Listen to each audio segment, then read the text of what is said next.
코스피 5천을 향한 길이라는 주제와 제목을 갖고 추석 특집에 이야기를 좀 하려고 하는데요.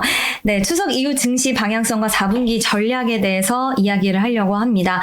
일단 올해 추석은 무려 5거래일 동안 증시가 다튀는 굉장히 긴 연휴인데요. 주식시장이 멈추는 동안 미국과 유럽, 중국 시장은 정상 개장을 합니다. 즉 우리만 대응을 할 수 없는 시간이기 때문에 바로 이 투자에 대한 공백이 발생을 하게 되고 아마 투자하시는 입장에서는 가장 큰 고민을 안겨줄 수밖에 없는 그런 상황이고 여러분들도 똑같이 고민을 하고 계실 거예요. 연휴 전에 주식 정리를 해야 될까?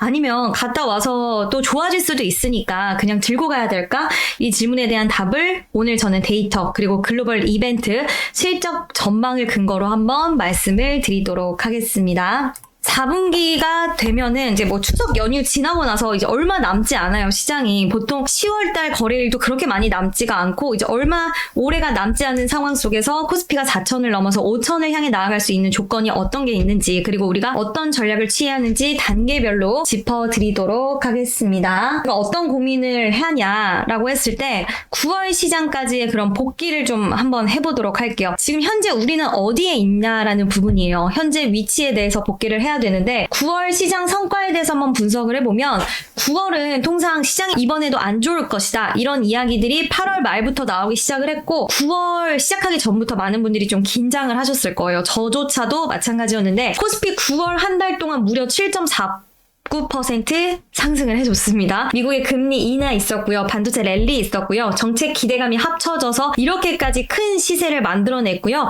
많은 아시아 증시에서 우리나라 증시 코스피가 상승률이 가장 좀 좋은 그런 모습을 보여줬고 지수도 3,497.95 장중 최고치 이렇게까지 찍어줘서 사상 최고치를 기록을 해주는 그런 모습을 보여줬습니다. 하지만 아직까지 3,500선 돌파는 확인이 되지는 않았습니다. 당초에 우리가 3,500도 빨리 갈 수 있지 않을까? 정책에 대한 기대감 가지면 코스피 계속 쭉쭉 치고 나가지 않을까라고 생각을 했지만 아직 3,500선에 대한 돌파는 확인되지 않았고요. 그 이유는 관세 협상에 대한 불확실성 남아있고 미국 연반정부 셧다운 우려 같은 변수 이제 그 부분도 좀 확정이 됐는데 이런 여러 가지 변수를 통해서 지수는 고점 라인에서 숨고르기를 하고 있는 그런 상황이고 우리는 지금 사상 최고치 직전에서 이렇게 상하방 눈치를 보면서 멈춰져 있는 상황이에요. 왜냐면 추석이라는 이벤트도 있고 뭐 관세 불확실성이라든지 그리고 이런 미국발 우려라든지 지표 발표 뭐 이런 것들이 있다 보니까 지금 멈춰서 있고 여기서 중요한 포인트는 그럼 뭘까요? 연휴 이 시중 방향성이 상방과 하방 다 갈 수 있는 상황이잖아요. 위로 돌파할지 아니면 아래로 흔들릴지 이런 부분들이 가른다는 거라서 이게 가장 중요하다라는 부분이고요. 그럼 증권사별 코스피 전망 밴드를 한번 볼게요. KB증권은 3,270에서 하단 그리고 상단은 3,690을 제시를 했고요. 기움증권은 하단 3,250 상단은 3,650을 제시를 했습니다. 삼성증권은 하단 3,250에서 상단은 3,600을 제시를 했고 대신증권은 하단 3,150에서 상단 3,550 제시를 했는데요. 그럼 대부분 증권사 어떻게 생각을 하냐? 상단은 3,600에서 3,700 사이를 보고 있는 그런 흐름이고 네, 여기까지는 나아갈 수 있다. 뭐 하단도 예측치가 있기는 하지만 3,100에서 300 정도를 보고 있고 약간은 밴드가 좀 넓어요. 근데 상단 같은 경우에 600에서 700을 보면서 어느 정도 밴드 흐름이 그렇게 막 넓진 않은 것 같아요. 그러니까 생각하는 게 좀 비슷한 것 같은데 이게 시장의 컨센이고 3,690까지도 보는 회사가 바로 KB증권입니다. 그럼 나아가 4,000, 5,000 어떤 조건이 필요할까요? 오늘은 핵심은 사실 우리가 지금 4와 5를 숫자를 또 보는 것이기 때문에 이런 부분들에 대해서 한번 이야기를 해보면 패턴을 그럼 먼저 좀 분석을 해볼까요? 과거 패턴 중요하죠. 하나증권이 분석한 바에 따르면 지난 25년 동안 평균 상승률 추석 연휴 이후 코스피는 평균 0.51% 상승했고요. 최근 10년으로 좁혀서 한번 데이터를 봐보면 상승률은 0.68%로 더 높아집니다. 그러니까 25년 평균 동안은 0.51이었지만 10년 동안 평균 0.68로 일단은 두 데이터 모두 올라간다라는 쪽으로 나왔고요. 왜 그럴까요? 이유가 그렇게 어렵진 않습니다. 패턴이 상승으로 잡히는 이유는 외국인과 기관의 연휴 전에 외국인과 기관의 리스크 회피 매도가 있고 또 연휴 후에는 오히려 매수를 하면서 글로벌 이벤트, 우리가 쉬는 동안 여러 가지 이벤트에 따른 반영과 포트폴리오를 다시 재구성하는 그런 모습이고요.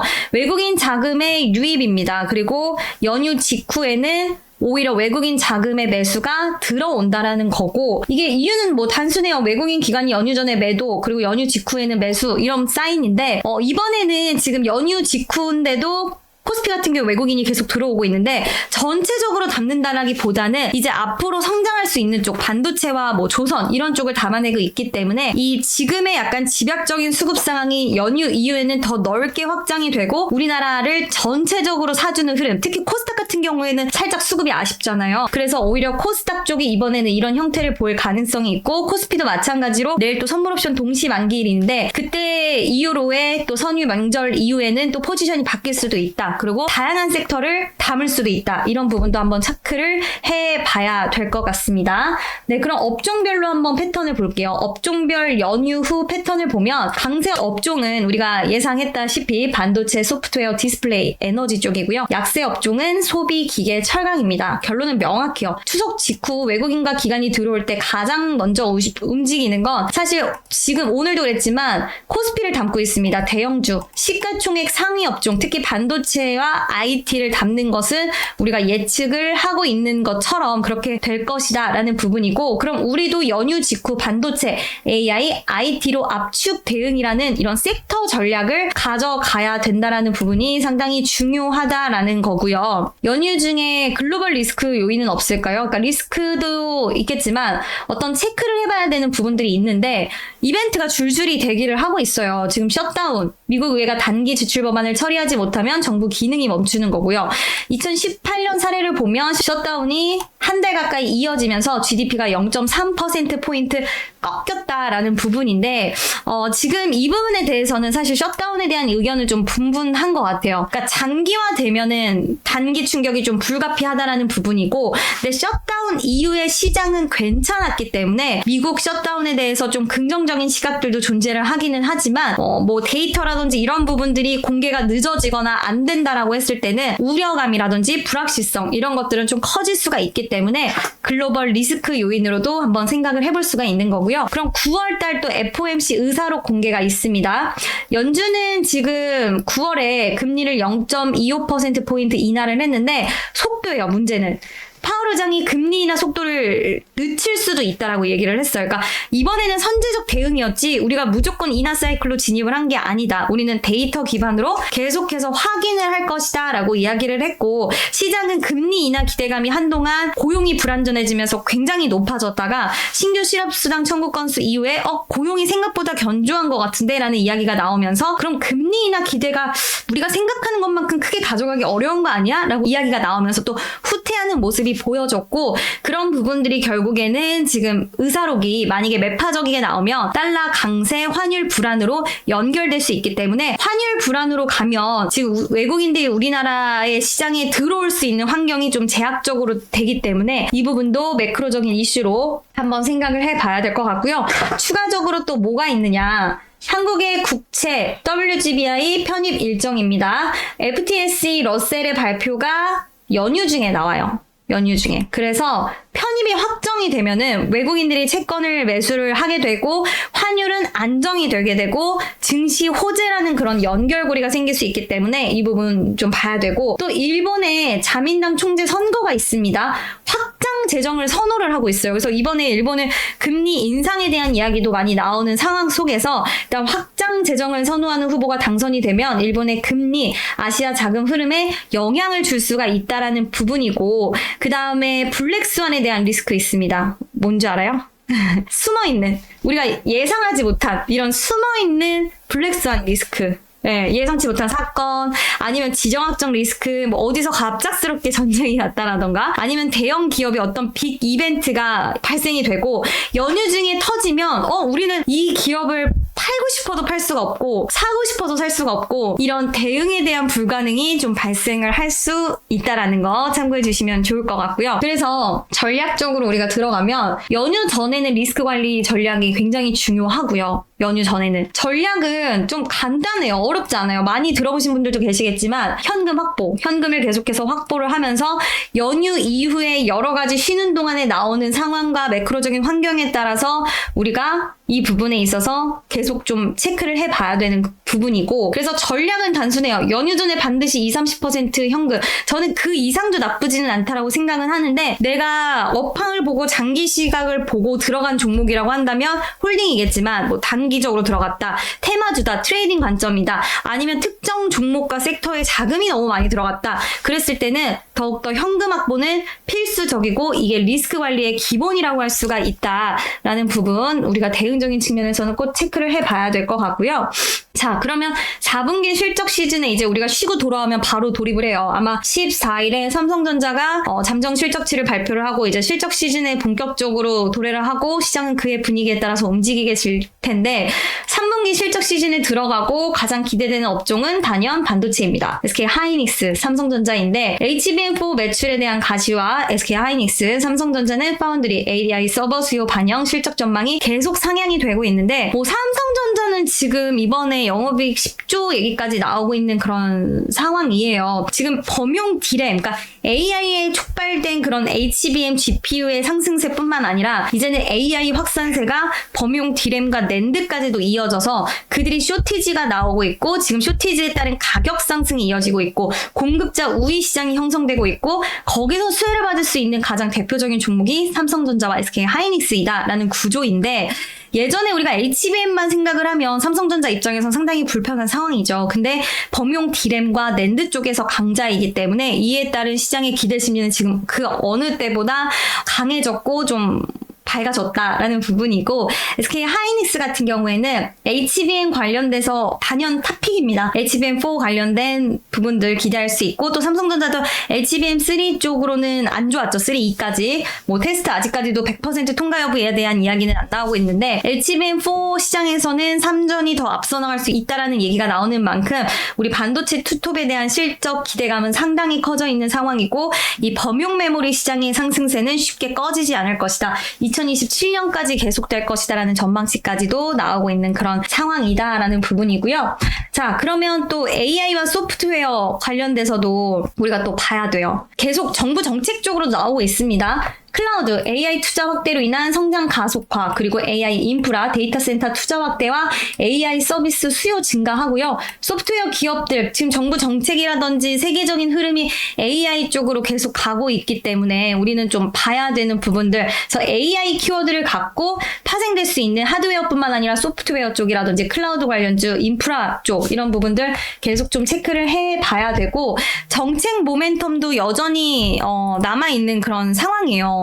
없지 않아요. 어떤 부분이 있느냐. 정책 모멘텀은 자사주 소각 의무화입니다. 자사주 소각 의무화, 기업 가치 제고를 위한 정책적 지원이고, 배당소득세 분리 과세라든지 증시 활성화 정책, 지금 정책 모멘텀 여전히 남아있고요. 하반기 단순히 밸류에이션 장세가 아니라 실적 개선 장세까지 우리가 기대를 해볼 수 있다. 정책 모멘텀 약간 일정이 딜레이 되고 있기는 하지만 여전히 시장에서는 남아있다라는 부분 참고해 주시면 좋을 것 같습니다. 자, 그러면 우리가 여기서 주도 업종을 좀 압축을 해볼게요. 반도체, AI 서버 수요, HBM 봐야 되고, 그리고 AI로 인공지능 인프라 투자 확대라는 부분이고, 에너지 쪽, 지금 AI 시장 확장에 따라서 결국에는 전력이라든지 이런 수요들은 계속 올라갈 수밖에 없기 때문에 신재생 에너지 투자 확대에 대한 부분들, 이런 것들 봐야 되고요. 소프트웨어는 디지털 전환 과속화입니다. 이런 부분들도 계속 체크해 봐야 되고, 디스플레이, OLED, 폴더블 수요 증가하는 흐름 좀 체크를 해 봐야 된다라는 거 참고해 주시면 좋을 것 같고요. 따라서 전략은 주도 업종 압축 보유입니다. 반도체, AI, 소프트웨어, 디스플레이, 에너지, 이 5가지의 축에 집중을 해야 되는 거고, AI라는 큰 틀 안에서 파생될 수 있는 부분들이 중요하다라는 거, 그리고 OLED 같은 경우에도 이제 OLED 시기로 또 들어가잖아요. 그래서 같이 체크가 좀 필요하다라는 거 참고해 주시면 좋을 것 같습니다. 자, 그러면 코스피 5,000 꿈의 숫자인데 이게 정말 과연 달성이 가능할까요? 이런 부분들 궁금 많이 하실 것 같아요. 만약에 5천까지 가려고 한다면 조건이 필요합니다. 일단 기업들의 실적이 받쳐줘야 돼요. 반도체와 AI 기업들 내년 상반기까지 계속 이익 전망치 올려줘야 되고 우리가 기대할 수 있는 섹터들이 계속 성장과 실적으로 눈에 보여주는 부분들이 필요하고 달러 약세, 미국 금리 인하 이어지고 환율이 안정돼야지 이제 원화 강세가 나와야지 외국인의 자금이 더욱더 빵빵하게 들어올 수 있다. 다양한 섹터로 유입이 될 수 있다라는 부분이고 정책 모멘텀입니다. 상법, 세법 개정 그리고 증시 부양책이 지금 밀리는 거 있죠. 자사주 소각 의무화라든지 이런 일정들 계속 밀리고 있는데 이런 것들이 남은 기간 동안에 좀 달성이 돼야 된다라는 부분이고요. 즉 이 세 가지 요건 뭐 부수적인 부분들 매크로적인 이슈라든지 이런 것들 같이 더 오면 좋겠지만 그래도 어쨌든 기본적으로 이런 게 바탕에 잘 되어 있어야지 플러스적인 요인으로 그런 미국의 매크로적인 부분이라든지 이런 것들이 또 우호적으로 왔을 때 그 시너지와 버프를 받아서 5천까지도 갈 수 있는 그런 장이 마련이 되는 거고 이런 부분은 직선은 아닐 수 있어요. 변동성이 계속해서 발생이 될 수는 있을 것 같아요. 그러니까 장기적으로 4천에서 5천까지도 기대할 수는 있지만 중간중간 변동성은 계속해서 유발될 수 있고 지금 증권사 대부분은 3,600에서 700 구간을 변동성 구간이라고 보고 있는 것 같고 그래서 그럼 우리는 전략 어떻게 가져가야 되냐 분할 매수 레벨별 매수 이런 것들이 중요하고 3,400대에서는 비중을 오히려 확대를 시키고 3,600대에 왔을 때는 일부 차익 실현해서 현금을 좀 챙겨두고 이런 식으로 계속 좀 순환하고 대응을 돌려가면서 하는 게 좋다라는 부분이고요. 새롭게 4,000시대 5,000시대 가서 내가 기회를 놓치면 어떡하지라고 생각해서 앞으로 나아가시는 것만 생각하시는 분들도 계시겠지만 그런 방법보다는 지금 여러 가지 매크로적인 불확실성과 여전히 좀 존재하는 상황이라서 쥐고펴구에 쥐락펴락에 이런 대응이 가장 좋지 않을까라고 생각을 하고 있습니다. 자 그럼 종합해서 한번 정리해 볼게요. 자 연휴 전에는 현금 확보 일부 하고 리스크 관리 차원 들어가고요. 연휴 중에는 환율 FOMC 의사로 WGBI 우리 이제 국제 편입 관련돼서 그 이야기 한번 봐보고 일정이나 이런 것들 체크를 해보고 연휴 직후에는 외국인 기관 순매수 한번 확인을 해보고 얼마나 들어오느냐 이런 것들 한번 보고 반도체 AI 소프트웨어 쪽으로 압축해서 분할 매수 시작을 하는 거죠. 그리고 4분기 전체적으로 봤을 때는 실적 장세로 들어가기 때문에 코스피 4천을 도전하려는 시장 흐름 속에서 우리는 좀 유연하게 대응을 해야 된다라는 거 좀 기억을 해주시면 좋을 것 같고요. 추석 연휴 쪽에서는 우리가 좀 답답할 수 있어요. 바로바로 대응이 안 되고 매크로 불확실성이나 이런 것들이 터졌을 때 내가 갖고 있는 종목 어쩌지? 이런 생각 드실 수 있어요. 그래서 연휴 전에 좀 현금 확보를 하자라는 부분이고 그런 부분들이 결국에는 추석 직후에는 기회로 다가올 거니까 여러분들 너무 걱정하지 마시고 연휴에는 좀 푹 쉬고 돌아오셨으면 좋겠습니다. 네, 마무리를 하자면 연휴 전은 방어를 해보고요. 연휴 직후에는 공격을 해보겠습니다.